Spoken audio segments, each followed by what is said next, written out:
All right, you guys, in this video, I'm going to explain why I think Craig Wright is Satoshi Nakamoto. Okay, now this is sort of an uncomfortable video to deal with, but there's a bunch of stuff that I want to talk about in terms of what we can do with BSV, and I first need to get this elephant out of the room, okay, or address the elephant in the room is the right way of saying this. Okay, so the reason this is uncomfortable is, of course, most of my followers are from my Ethereum videos, and as you may or may not know, Vitalik Buterin, the founder of Ethereum, has called Craig Wright a fraud many times.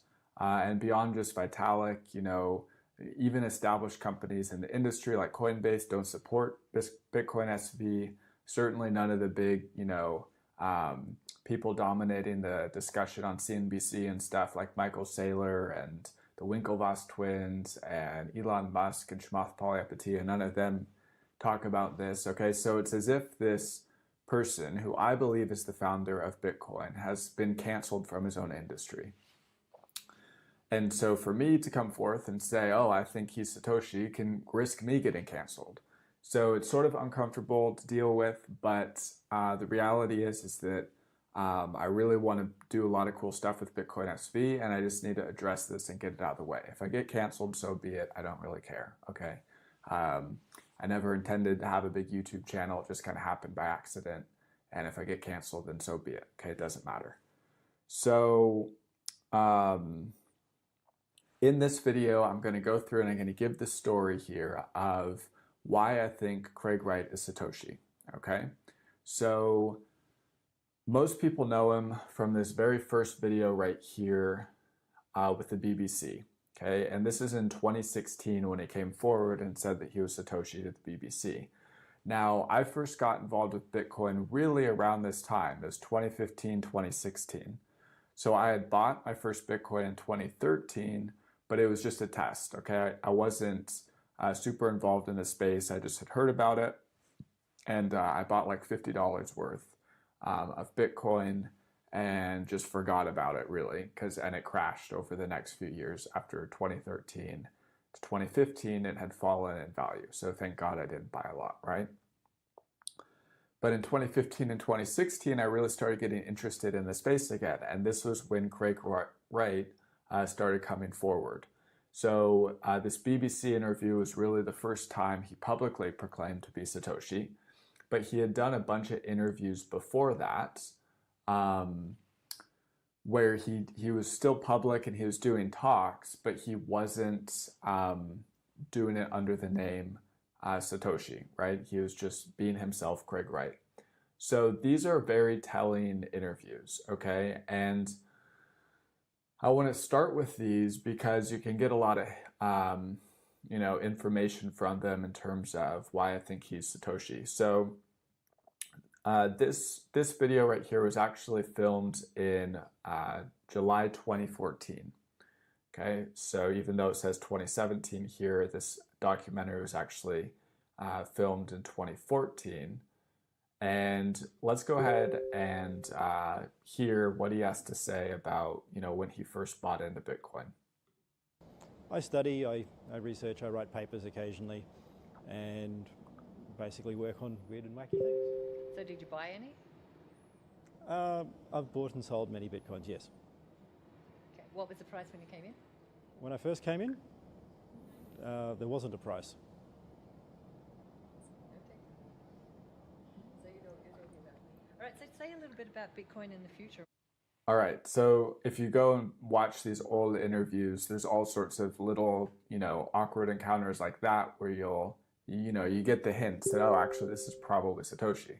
So, but beyond that, beyond those little things, the thing that really stood out to me about this interview, and especially this interview here that we'll look at, is that here was this guy at these conferences who came forward and was doing, talks about Bitcoin, and he just had so much more of an understanding than any of the other speakers, right? He had this super, super deep understanding of Bitcoin.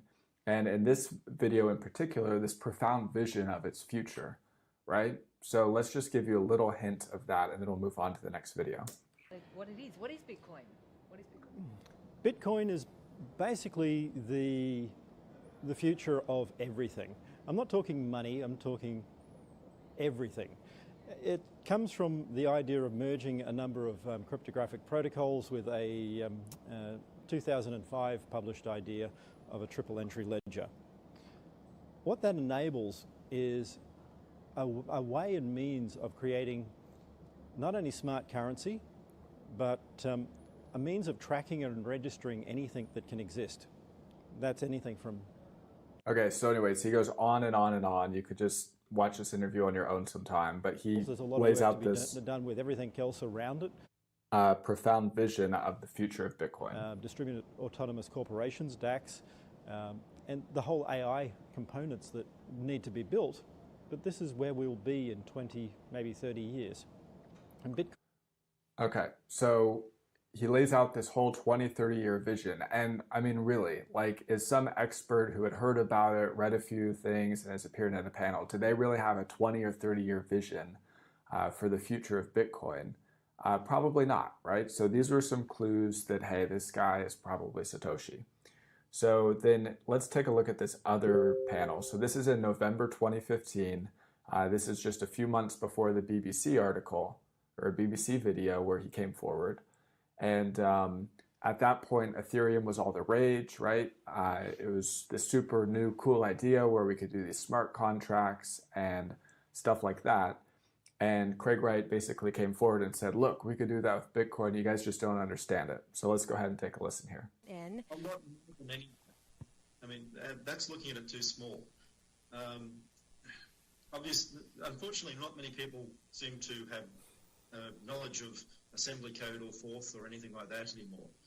And I listened to one of Nick's earlier talks, and he was talking about the limitations. But in machine code, there's none of these limitations. And in fact, we have a rather rich instruction set in Bitcoin. It's just not well defined yet. And then the next part is we have the Ethereum going out there saying we need to build a new stack because we can't loop. But no one seems to realize that Forth actually does loop. You have to use a separate control stack. It's not like a lot of code forms where you actually have a single stack. Forth and Forth-like languages use a dual stack architecture. So everything that we're talking about in derived contracts can actually be done directly in Bitcoin and the Bitcoin protocol. It's just going to take time for people to understand it. Since you... Okay, so he lays out all this really deep technical understanding, and let's take a look at Nick Szabo's response. Okay, and Nick Szabo was one of the most famous experts at the time explaining how Bitcoin worked. And here this guy comes and just like explains this really complicated thing that not even Nick Szabo understands. Nick, then I'm going to allow him to respond to that. You need your microphone though, sweet. Or the water. No, I have not heard that opinion before. I've never heard anybody call the Bitcoin script Turing complete, and I don't believe that's accurate. He just said you're wrong. The difference is the script itself isn't. What you can do is you have in Forth a control loop. So the looping function is separate to the actual loop, the script itself. Yeah, I mean, that's an esoteric thing. If it's not Turing complete, then it's not a general purpose language like Ethereum, regardless of but that would that assume partial that the only way of actually type of writing code would be to do it directly in a script that runs on the machine. Okay, so do you have another option? Well, this would be a good topic for you to write a paper on, because that's certainly an unconventional view you have. So. All right. So anyways, the point of watching this is not so you understand every little tidbit of this conversation. The point of this is just that here was this guy coming forward that had this super deep technical understanding of Bitcoin, and in the Australian interview, this 20, 30-year vision of where it was going. And everybody else is like, what the heck is this guy talking about, right? He's, very esoteric thing. It's what Nick Szabo said, right? So this is really kind of like this, first phase of Craig where he was speaking publicly, but he wasn't, doing it as identified as Satoshi Nakamoto. Okay. And a few months, or I guess it was just, let's see, this was in October 30th, and then a month and a half or so later, this is in December 8th of 2015, so they're on the same year, just a month and a half later, Wired and Gizmodo both released articles saying that Craig Wright was the likeliest person to be Satoshi, right? So here's the Wired interview, and they're talking about this panel right here. And then here's the Gizmodo article, and this is in December 9th. And, you know, there's all this evidence that Craig Wright was likely to be Satoshi. So this was in the end of 2015, and then just a few months later here, in May 2016, is when he came forth on the BBC and said, "I am Satoshi." Okay, now the thing here is that he did it very reluctantly. And this is the people that most people don't understand, and this is why the whole thing got all confused and it became a mess. Okay, Craig never wanted to be known publicly as Satoshi Nakamoto. But he felt, as you'll see in this interview at the end, that he had to, right? Because people were making trouble for his family and all the people that he worked with and this kind of stuff. And so he felt that he had to come forward and just do something, but he did a very half-baked proof. Okay, he didn't prove it like he should or like he could have to the world, where he did some really detailed proof. Instead, he just did it to a few people in private, Gavin Andresen, who was one of the most famous Bitcoin developers of the time, and he did it to this guy on the BBC, and I think there's a few other people. Okay, but let's go ahead and take a look at this this thing, and you'll see how reluctant he was about actually having to come forward. So, is you? Yes. Some people will believe, some people won't. And to tell you the truth, I don't really care. But you can say, hand on heart to me, I am Satoshi Nakamoto. I was the main part of it. Other people helped me. Why did you feel, though, that you had to come out, and why did you feel you had to keep secret for so long? I would prefer to be secret now. I don't think I should have to be out there. There's nothing owed. Right, so that was a very important thing to note. I would prefer to be secret now, okay? And then at the end of this interview, why did you decide to identify as Satoshi Nakamoto? Why now? Why have you decided to identify yourself as Satoshi Nakamoto? I didn't decide. I had people decide this matter for me. And they're making life difficult, not for me, but my friends, my family, my staff. I have staff here in London, I have staff overseas. And they want to be private. They don't want all of this to affect them. And I don't want any of them to be impacted by this. None of it's true. There are lots of stories out there that have been made up. And I don't like it hurting those people I care about. So I'm going to do this once, and once only. I'm going to come in front of a camera once, and I will never, ever be on a camera ever again for any TV station or any media, ever. Okay, so again, this is like he came forward identifying himself as Satoshi Nakamoto, but he did it extremely reluctantly, right? And he said it wasn't his choice, but you know, people decided this matter for me.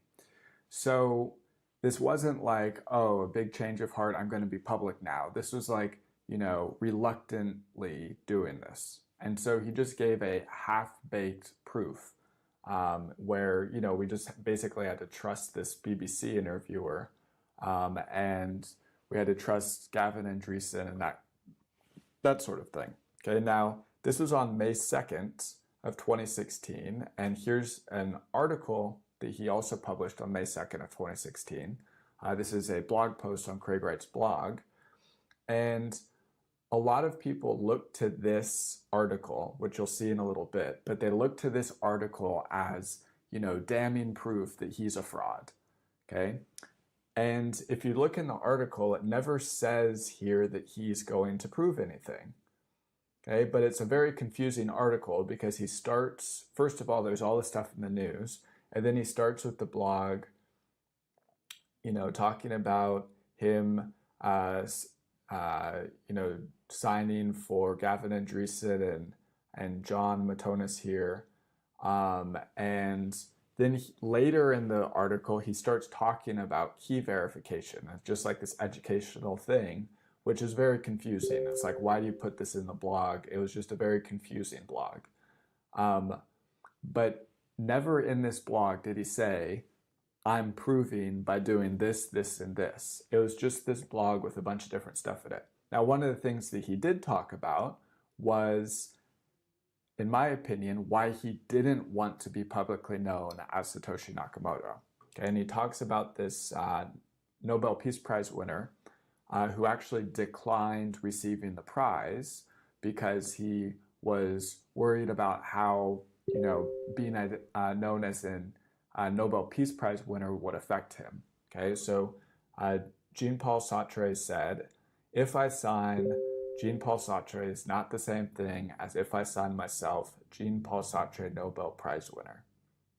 Okay, so again, this is one of I think the only person who has ever denied receiving or declined receiving a Nobel Peace Prize, but he didn't want to have, let's say, the responsibility associated with having that after his name.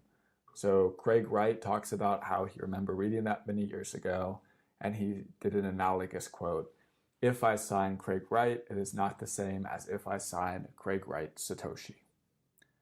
Okay, so people were really looking in this article for, sort of a proof to the general world that he was Satoshi, and he didn't give it. Okay, instead he just said this, that, he doesn't want to really be known as Satoshi. And you saw in this video here how reluctant he was to do it.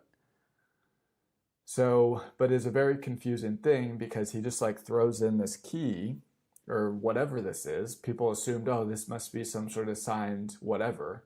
And it's just here. It has no caption and it's just this random thing. So if you take it and actually decode it from base 64, it says Wright is not the same as if I sign Craig Wright Satoshi. Okay, so who knows what this means? But I remember this being published, and at the time on Reddit, all of these people were just going ballistic, right? Calling him a fraud, calling him this is the most confusing thing ever. The signature provided publicly is bogus. He needs to do it in a different way, blah, blah, blah, blah, blah. Okay, they just go on and on and on. This is a fishy story. So basically nobody believed him. Okay, here's another one. And for people that want to verify that the proof is invalid, blah, blah, blah, blah, blah. And finally, this guy actually is the one person that I agree with. And it says, to be fair, I don't think he ever claimed in the blog post that the signature was supposed to be for anything substantial. Okay, put differently, he never attempted to post any kind of public proof. All we have is the words of Gavin, etc. So all the proofs that he did were privately, and in this blog post, even though he talks about things like key verification, which is why it confused so many people, the whole thing is such a mess, right? But he just talked about this, but he wasn't proving anything. He was just doing a general education about key verification and hashing and that kind of stuff. But people were trying to read into these examples as if it was some sort of public proof, okay? Now, again, later in this video, this happened like years later, I guess 1.5 years later, somebody asked him about this so-called fake proof on his blog, okay? And let's get his answer just so we can confirm what I meant by this, okay? Only when it is... Can you take questions? Sorry? Yeah. Questions? Yeah. Here we go. Questions. All right. Oops, sorry. All right.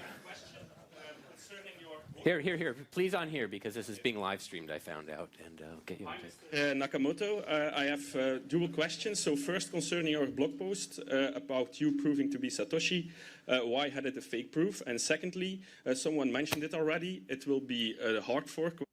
Okay, so that was the first question. He goes about answering this right here. Did you actually read the post? Yes. And the first part of the question? Did you actually read the post? Yes. Then obviously you didn't get it. A lot of people looked at it and a lot of people said it was fake. Yeah, and I never said anything other than the Sartre bit. Did you actually know what Sartre said? So right there, yeah, and I didn't say anything other than the Sartre bit, right? So that blog post was never meant to be proof. Okay. If I sign Nobel Prize winner, I am not the same. There is no fucking king. There is no glorious leader. One thing I will do, yes, someone got it right. I am here to kill off Satoshi. Not in the way that you want, because there is not going to be some great leader standing above. It is not going to be what Core tried to do with Nick. There is not going to be one person that we come and answer to. It will be the best ideas, the best solutions. Not because you think they're the best, because the market does. And the market votes with their dollars. And eventually, the market is going to vote with their bloody bitcoins. All right, so boom. That pretty much sums it up, right? And he was also talking about his motivation for not wanting, again, to be known publicly as Satoshi. He wanted to have it be this free market thing instead of having somebody dictate the protocol. Now, this eventually changed, and we'll talk about this later because he realized that that approach doesn't really work. But at the time, he didn't want to be known as Satoshi for this reason, okay? But he posted this blog. People thought there was some sort of proof in here. There was no proof in this blog. But it was very confusing because there's just like these random things right here. And people just got confused by the whole thing, okay? So this video that I just showed you was actually like a year and a half later, but right after he published the blog, there was this so-called mic drop moment from Vitalik, okay, where this basically, you know, took all these unsatisfied people with his proof and just like gave them some logic as to why Craig Wright was a fraud, so to speak, okay, even though I don't believe that's the case. I believe he's actually Satoshi, but this so-called mic drop moment basically labeled him in the eyes of most people as just a fraud, okay, because Vitalik gave this logic here. Okay, so basically what happened in this video was Gavin said, you know, I met him in private, he signed the keys, I believe that he's Satoshi, he just wants to be private, and then Vitalik said this logic. So let's go ahead and listen to this. Block number 1, the very first mined Bitcoin block on a computer that I'm convinced had not been tampered with, on software I'm convinced that had not been tampered with, a message of my choosing. And so that kind of sealed the deal for me, convincing me that he does have that private key. My interactions with him feel like this is the inventor of Bitcoin.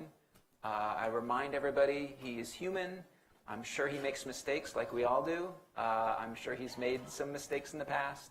And he wants his privacy. So I'm going to draw a line. If you ask me.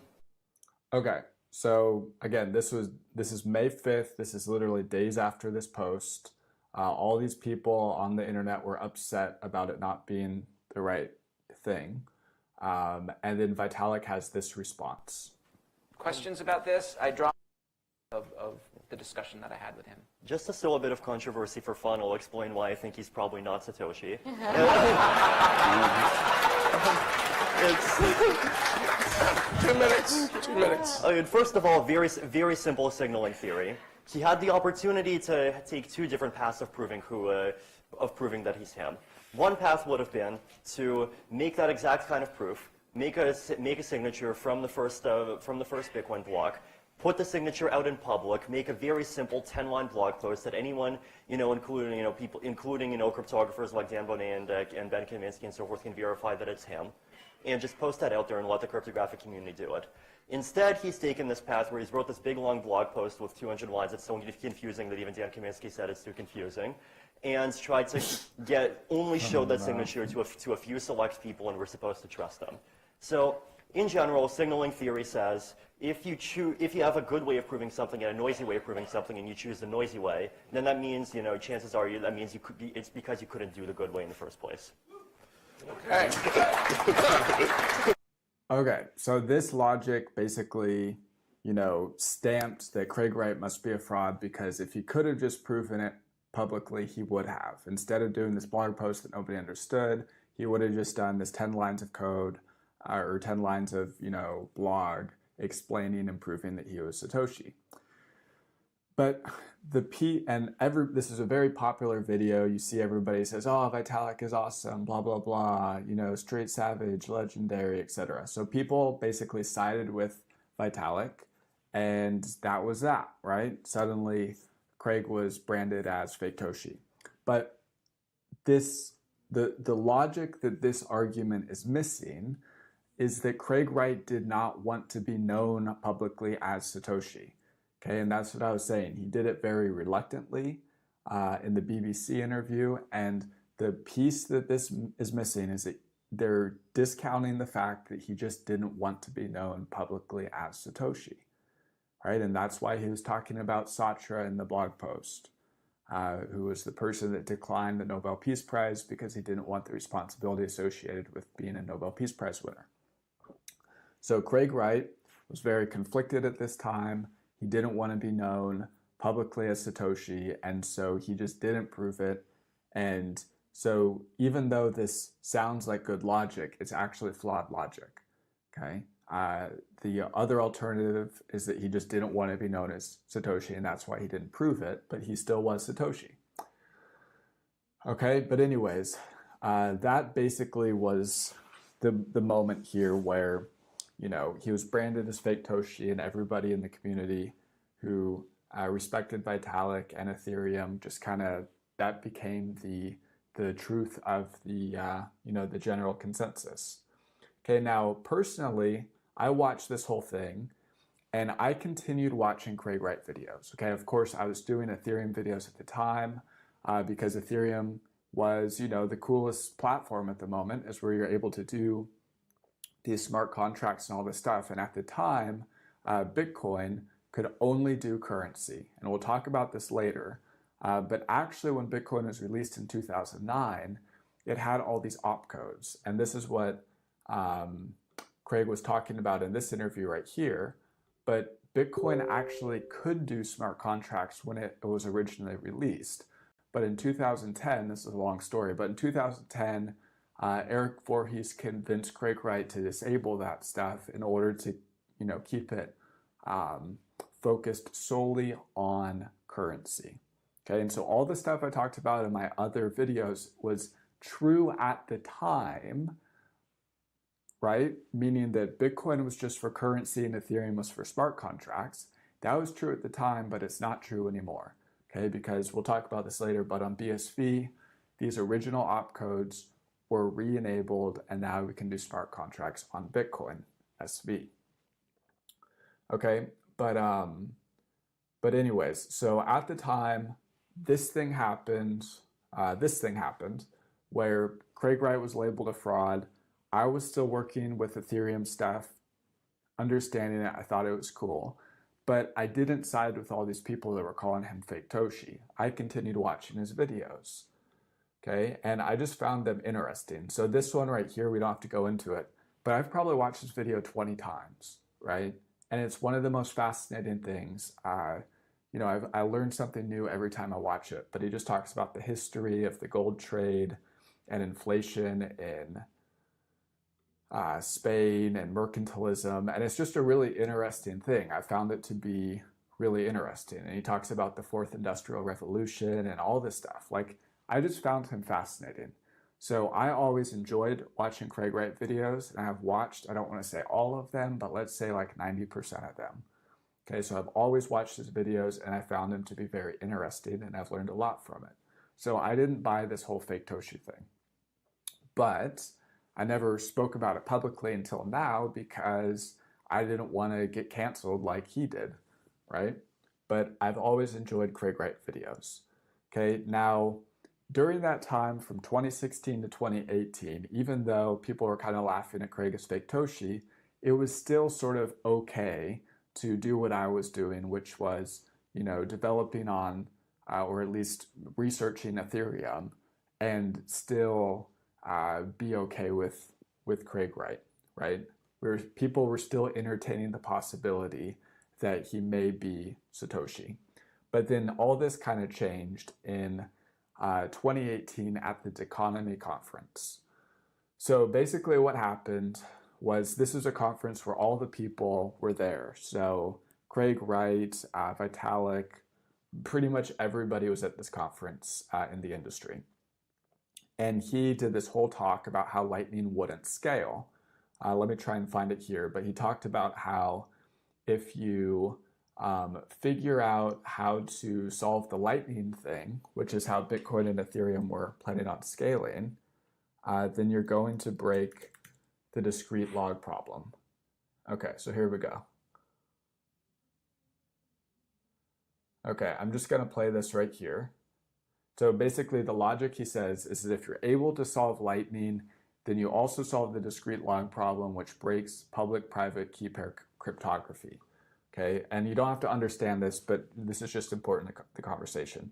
And at the time when I saw this, I had no idea what they're talking about. And I still only have 90% understanding. So here we go. Bitcoin doesn't break. Lightning does. If I DDoS a Lightning hub, a central one, I can take down 80% of the network. If I do that, I can fracture it further, and the graph collapses. An attack of 5 machines right now by DDoS could actually fracture and force all the channels to close on something like Lightning. And guess what? You can't fix it. It is a multi-depot traveling salesman problem, which you can look up to. What that means, it's an NP hard, which you've got an option. It's a sort of dichotomy here. If you solve Lightning, you've also solved the discrete log problem. What happens if we solve the discrete log problem? Very simple. We don't have public-private key pairs. The only way to make Lightning work, and this is what they don't tell you, is to undo cryptography. Okay. If you undo public-private key pairs, you don't have anything. Right. So in other words, all these blockchains really rely on the public-private key pairs just to make the whole thing work. And what he's saying is that, look, if you solve the Lightning scaling issue, then you also break the discrete log problem, which is what the cryptography for public-private key pairs relies upon. So he basically pointed out that the Lightning idea is not going to work. Okay. And what happened was, this is when there's this big split, and Vitalik called him a fraud. Okay, so let's go ahead and see how Vitalik responds to this. And by the way, at the time, Vitalik was friends with this guy. I think it was Joseph Poon, I think is his name. I don't remember his name. Sorry if I got that wrong. But Joseph Poon was advertising how the Lightning Network was going to be the way that we scale Ethereum and all this kind of stuff. And so basically, Craig Wright just rained on their whole parade. And this is Vitalik's response. Just one more question. Let's make it quick.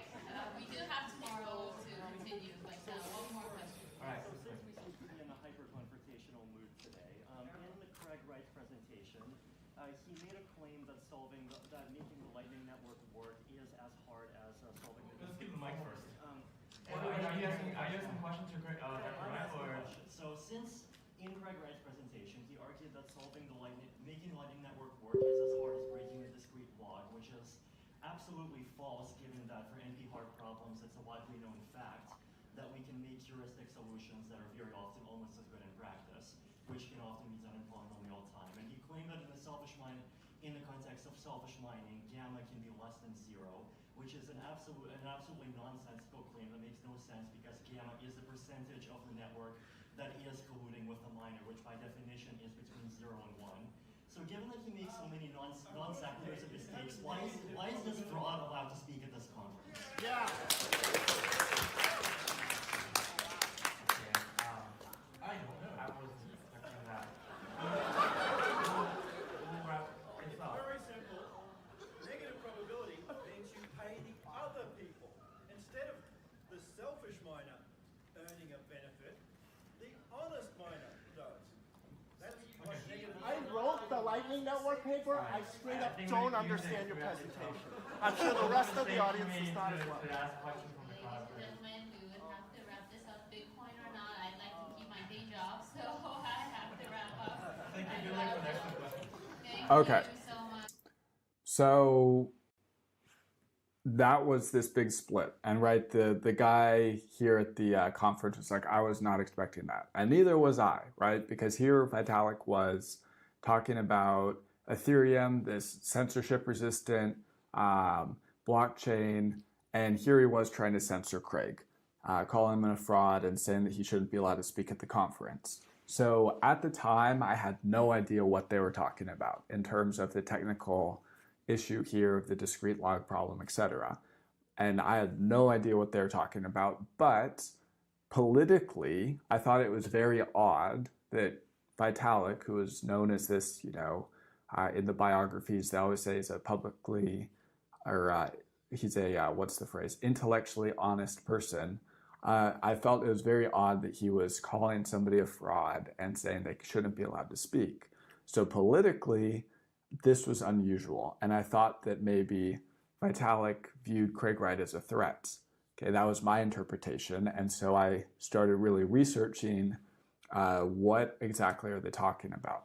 Okay, but again, at the time, you could only do smart contracts on Ethereum, and Bitcoin was having issues scaling. And at the time, Ethereum, didn't have any scaling issues. You could still do very small transactions on Ethereum and everything. Okay, and this is in 2018. But after this happened, you can go back and look at my videos. But after this, thing, economy, actually, sorry, I'm pretty sure, oh yeah, this is April, okay, yeah, April 3rd, so this is correct. So this was in early 2018, and if you go and you look back at my videos, ever since then, I stopped talking about Ethereum directly, and instead I talked about blockchains in general, okay, because I didn't know. After seeing this, I thought it was very unusual, and I started to lose some confidence in Ethereum. Okay, Ethereum may very well still survive and find some sort of future and some sort of niche.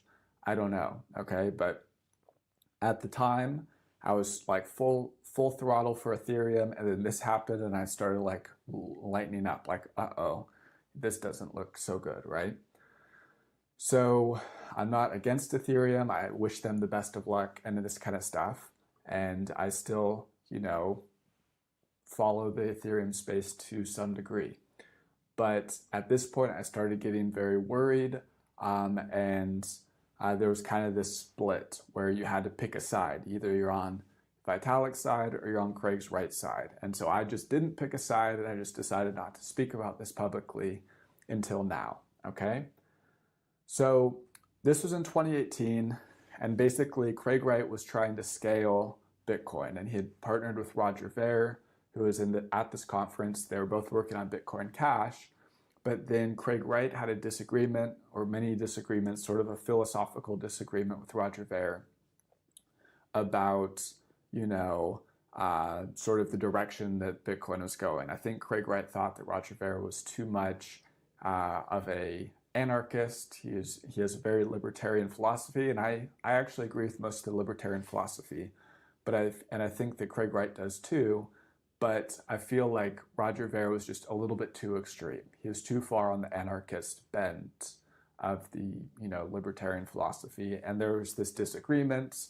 And then so Bitcoin Cash then split into Bitcoin Cash, where Roger Ver is sort of the main person, and Bitcoin SV, where now Craig Wright and Nchain are the main people at BSV.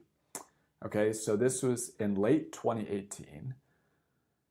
And then suddenly, starting in 2019, Bitcoin SV was now this new chain that Craig Wright and nChain basically were the main people in. So Craig Wright also partnered with this guy, Calvin Ayre, who was an early internet pioneer. And he's really good with media. I think he owns like some sort of media company. And so they partnered together and they put together this, this media outlet called CoinGeek. Okay, and CoinGeek does all sorts of other events and stuff like this. And basically it covers exclusively the BSV ecosystem. Okay, so there's all sorts of interesting things here. But the important thing to note, and this is like the next phase for Craig Wright, but instead of being reluctant about being Satoshi, he started really coming forward as being Satoshi with really long explanations about, the story and why he chose different things. And so let's just play this clip really quick. So Craig, I have some questions for you today. I believe so. Did you create Bitcoin? Yes. Okay, so this is like, I view it as these three phases, right? So the first phase was he was secretly Satoshi, but he was still speaking at these conferences, right? So first phase over here, we've seen it. And then second phase was he came forth as Satoshi, but he was extremely reluctant. Okay, so let's call it secretly Satoshi, phase 1. Phase 2 is reluctantly Satoshi. And then this is really phase 3, where he was no longer reluctantly Satoshi, but he was proudly Satoshi. Okay, and he started telling the story and all this kind of stuff. Why? Now, this is a very stark change from, the part where he was trying to kill off Satoshi, like he said here. Where is that? In this one, he said, there is no effing king. There is no glorious leader, right? This is a very different thing when he started coming and now being that person who is explaining how everything is supposed to work. And there's actually a story right here that we'll talk about, which is why he made this change. Okay, it's an explanation of why he decided to change his mind and come forward as proudly being Satoshi and explain how everything is supposed to work. Okay, but the first thing I want to point out here is that, again, Vitalik basically called Bitcoin SV a scam, which, the first time I forgive him, right? So what was the first time? So this time I forgive him. Everybody was confused by the blog post. It was very kind of bizarre. But the second time, after Craig had started coming public, he had done many, many talks. He had demonstrated his knowledge of the system. And I think it was becoming, at least for me, watching all these videos, more and more obvious that this was in fact Satoshi. Okay, but then when Vitalik was asked about Bitcoin SV right here, he calls it a total scam, which to me is that's going a little bit too far. So let's listen to this. What's happening in the space, BSV being delisted from Binance, and the noise that Craig Wright is creating. Yeah, I mean, obviously BSV is a complete scam, but the delisting from Binance, that was interesting. There were and so what they're talking about, arguments in favor of what they're talking about here is also that Binance, which is one of the biggest exchanges at the time or currently or whatever, delisted BSV, and actually Coinbase never started supporting Bitcoin SV. And so not only has Craig Wright been canceled sort of by Vitalik in this first point right here, right? And by the whole community that was upset about this whole blog post, right? And I showed you the comments here. Everybody's upset by this blog post and he didn't prove it, therefore he must be fake.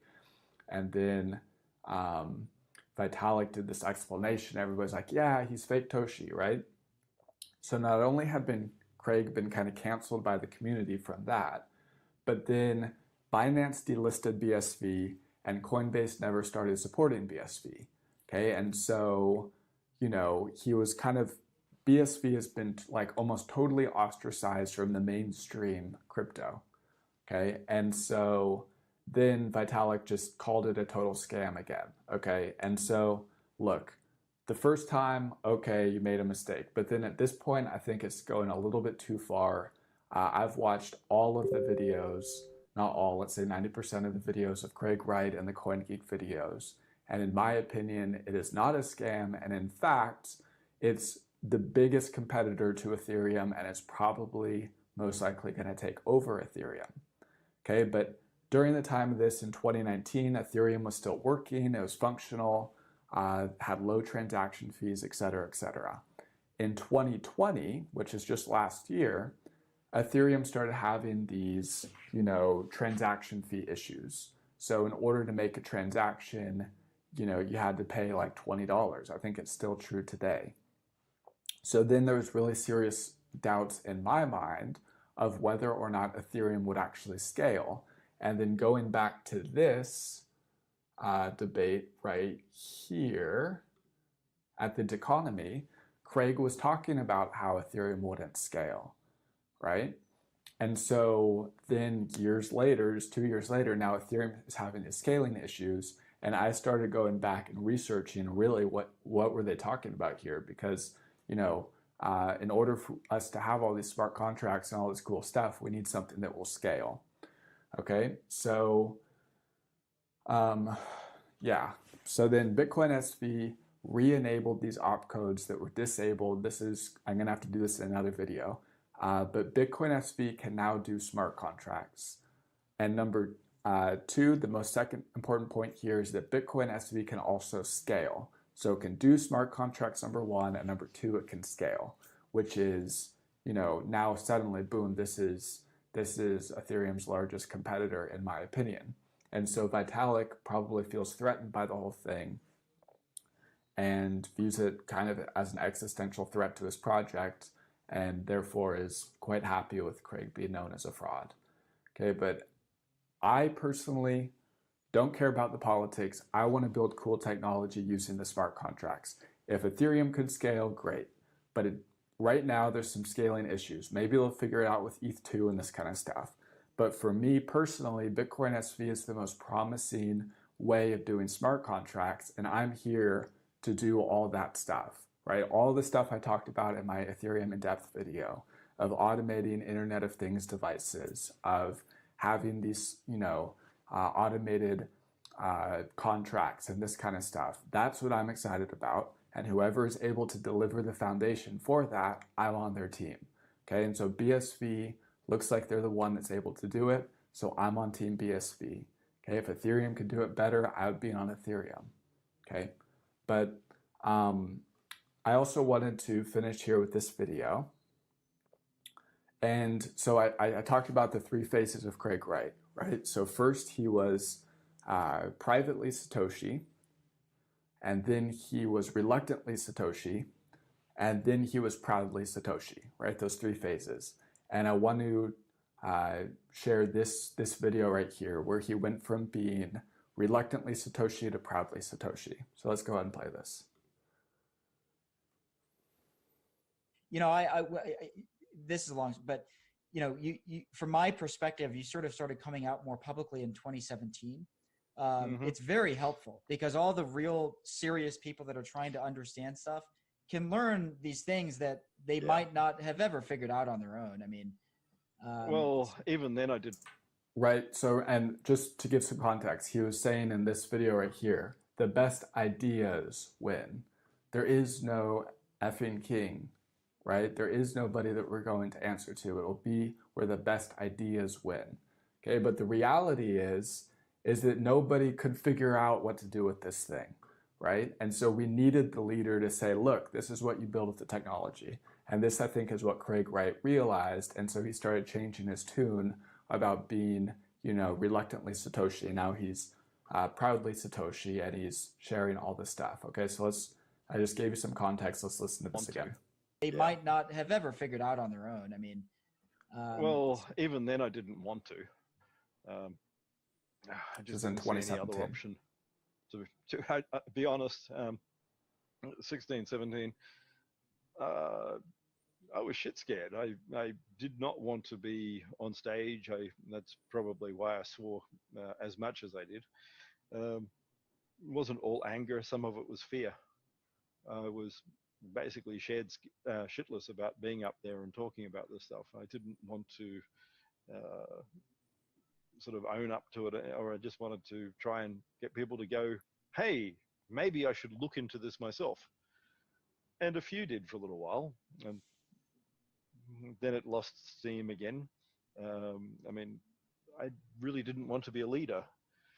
To be honest, I did everything to sabotage myself being a leader that I could have. I know that's wrong now, but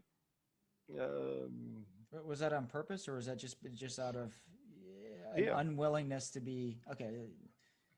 You didn't want there to be a leader. I mean, that's part of it. Is like there's not supposed to be a leader. I mean, didn't need one. I mean, if everyone just got it, it would have been fine.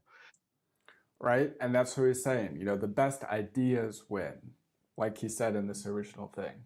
Okay, but again, if you're given this technology and you don't understand it, like nobody did, then it didn't really work. So let's continue this. Except that doesn't work in reality. It's like I've said, the analogy of technology. You can't just drop a laptop computer with a bunch of cavemen and go, hey, use this stuff. And as much as I wanted people to get it, they weren't. So I kept trying to hint. I kept trying to say things in Slack going, why don't you look at, try having a look at small world networks and how they work, and have a look at all of this stuff. This is why it can't work. And have a look at these areas to read, and people just went technobabble. So as much as I tried to stay out of it and let someone else take sort of the lead, that didn't work.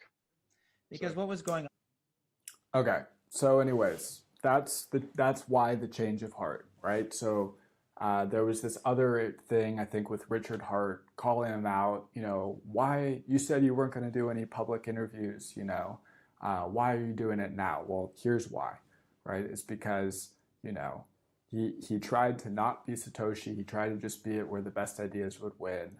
Okay, but nobody understood the technology well enough to then have this competition of the best ideas.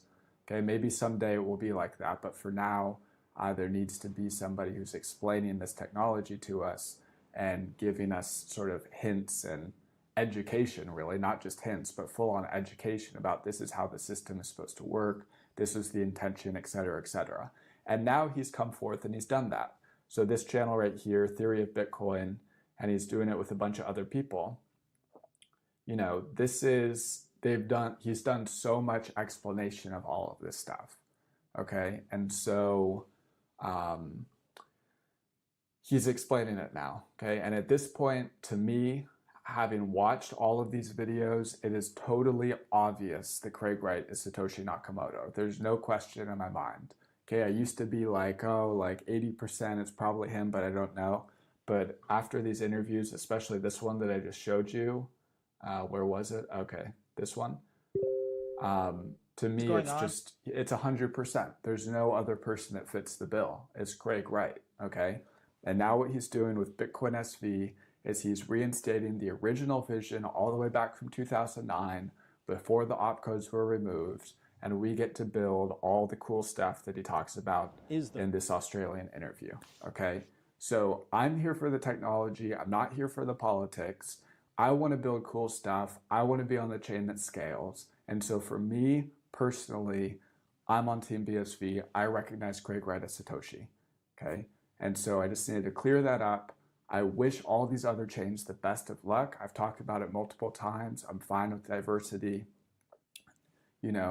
I encourage, I hope that Ethereum works. I hope that it scales and there's some sort of competition. But this past couple of years with the transaction fees have been $20 to make a small transaction has given me doubt that it will scale, and I want to be on a chain that scales. Okay, maybe they'll figure it out with ETH2. We will see. Okay, but yeah, so that's the long story. I recognize Craig Wright as Satoshi.